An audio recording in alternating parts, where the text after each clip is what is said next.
Hello friends around the world. Welcome back to NightOwlRider.com. And as you can see, I'm here today on the pond at Family Orchard Farms, and Night Owl's joined me.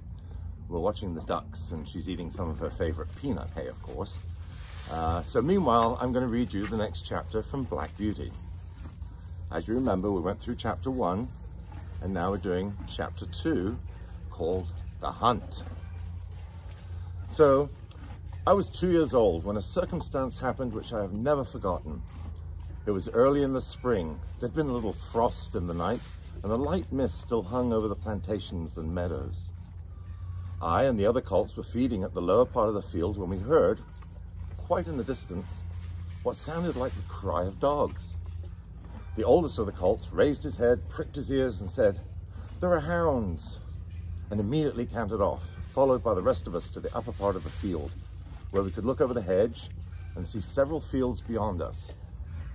My mother and an old riding horse of our master's were also standing near and seemed to know all about it. "They've found a hare," said my mother, "and if they come this way, we shall see the hunt." As soon as the dogs were all tearing down the field of young wheat next to ours, I never heard such a noise as they made.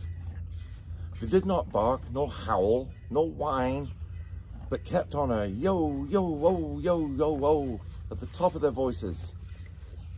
After them came a number of men on horseback, some of them in green coats, all galloping as fast as they could. The old horse snorted and looked eagerly after them, and we young colts wanted to be galloping with them. But they were soon away into the fields lower down. Here it seemed as if they had come to stand. The dogs left off barking and ran about every way with their noses to the ground. "They've lost the scent," said the old horse. "Perhaps the hare will get off." "What hare?" I said. "Oh, I don't know what hare. Likely it might be one of our own hares out of the plantation. Any hare they can find will do for the dogs and men to run after." And before long, the dogs began their yo, yo, oh, oh again, and back they all came together at full speed, making straight for our meadow at the part where the high bank in the hedge overhung the brook. "Now we shall see the hare," said my mother, and just then a hare, wild with fright, rushed by and made for the plantation.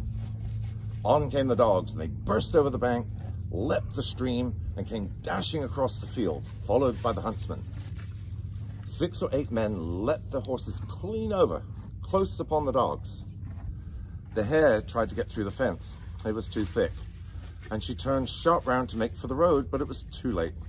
The dogs were upon her with their wild cries. We heard one shriek, and that was the end of her.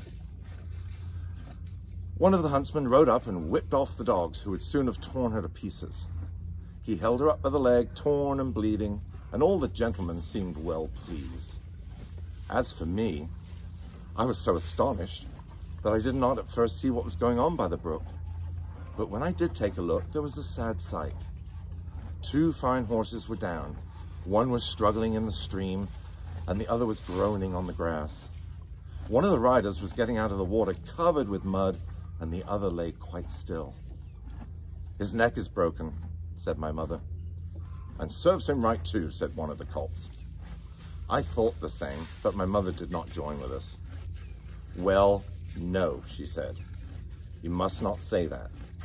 But though I'm an old horse and have seen and heard a great deal, I never yet could make out why men are so fond of this sport. They often hurt themselves, often spoil good horses, and tear up the fields, and all for a hare or a fox or a stag that they could get more easily some other way. But we're only horses, and we don't know." While my mother was saying this, we stood and looked on. Many of the riders had gone to the young man, but my master, who had been watching what was going on, was the first to raise him. His head fell back, and his arms hung down, and everybody looked very serious. There was no noise now. Something was wrong. They carried him to our master's house. I heard afterwards that it was young George Gordon, the squire's only son, a fine, tall young man, and the pride of his family. There was now riding off in all directions to the doctor's, to the farrier's, and no doubt to Squire Gordon's to let him know about his son. When Mr. Bond, the farrier, came to look at the black horse that lay groaning on the grass, he felt him all over and shook his head. One of his legs was broken. Oh dear. Did you hear that, Night Owl? Okay. Then, someone ran into our master's house and came back with a gun. Presently, there was a loud bang and a dreadful shriek, and then all was still. The black horse moved no more. My mother screamed, much troubled. She said she had known that horse for years, and his name was Rob Roy. He was a good, bold horse, and there was no vice in him. She never would go to that part of the field afterwards.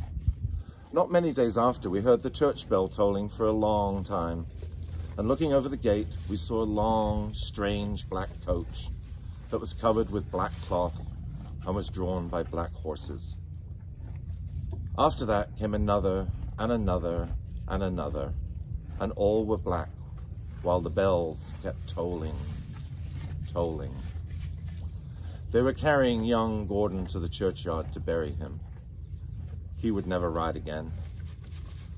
What they did with Rob Roy, I never knew, but 'twas all for one little hare. So, my friends, that takes us to the hunt, and next we go to chapter 3, entitled My Breaking In. I know it sounds a little depressing, but these things happen, and this book has many things to tell. Some of them sad, a lot of them joyous, all of which are interesting. So I hope you've enjoyed this chapter. And again, I've had numerous requests to tell some other stories, which I will do as a link into my website, so that it doesn't always come out on the Sunday broadcast, maybe midweek or whenever you choose to tune in.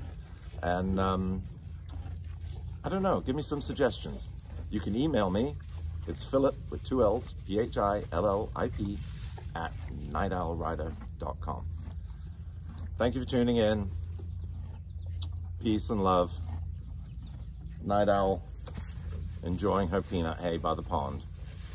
We're going to sit here a while and just think about you all and send love. Right, Night Owl?